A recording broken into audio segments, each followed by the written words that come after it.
Good morning, YouTube. We have a earthquake update today. Occurred during the night.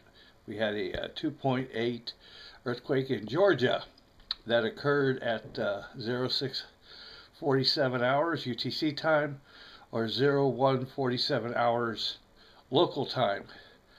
The event epicenter was located 1 mile east-northeast of Cohutta, Georgia, or 20 miles east-southeast of Chattanooga, Tennessee. It occurred at a depth of 8 kilometers. That's your update for today. Thank you for joining us. Please subscribe and have a great day.